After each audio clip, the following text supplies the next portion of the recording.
Sur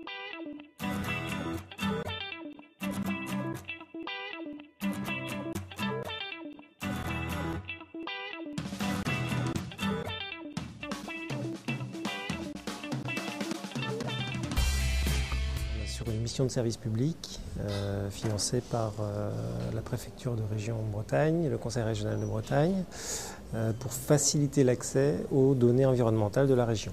On a plusieurs outils, donc un site internet portail, on va dire, qui permet d'accéder à l'ensemble des autres outils, qui est donc www.bretagne-environnement.org.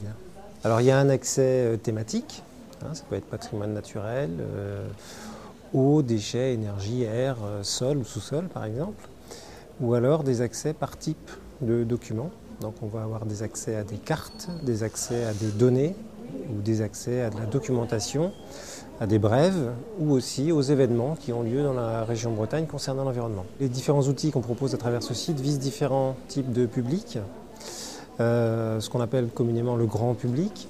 Donc là on a une personne qui fait de la veille environnementale, quotidienne et qui va référencer tous ces contenus, les classer par mots-clés. Et puis on a aussi des outils un peu plus pointus qui sont faits pour ce qu'on appelle des décideurs ou des gens dans les services techniques des collectivités par exemple. Et à ce moment-là, on va développer des outils d'aide à la décision.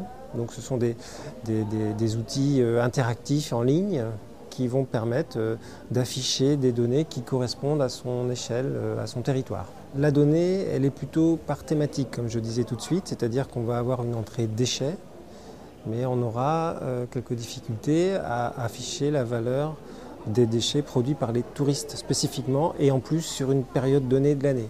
Là, on est dans des choses assez complexes en termes d'indicateurs de suivi qu'on n'est pas en mesure de fournir aujourd'hui. Par contre, il y a d'autres sujets, par exemple les émissions de gaz à effet de serre, où on a développé des outils qui permettent d'identifier les émissions de gaz à effet de serre liées au transport, par exemple, et au transport dit exceptionnel.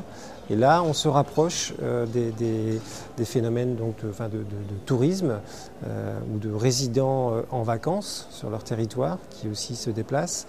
Et ça, on peut les quantifier, les faire ressortir de notre base de données de manière un peu plus spécifique pour un territoire donné. Peut-être pas à l'échelle de la commune, parce que là, il y a trop d'incertitudes sur les valeurs. Mais à une échelle d'un département, ça on sait le faire par exemple. L'exemple le plus simple, je pense que c'est le plan climat-énergie territorial, ce qu'on appelle autrement le PCET, qui est une obligation dans les départements, dans les collectivités aussi qui ont je crois plus de 50 000 habitants. Ce sont des plans qui sont corrélés aussi au schéma régional de climat et énergie. Et tous les territoires concernés en Bretagne ont utilisé notre outil pour les aider à définir les indicateurs, les valeurs de référence pour la première version de ce plan. Et ensuite, il y aura les suivis qui permettront justement de voir les tendances, les évolutions pour aider à des prises de décision.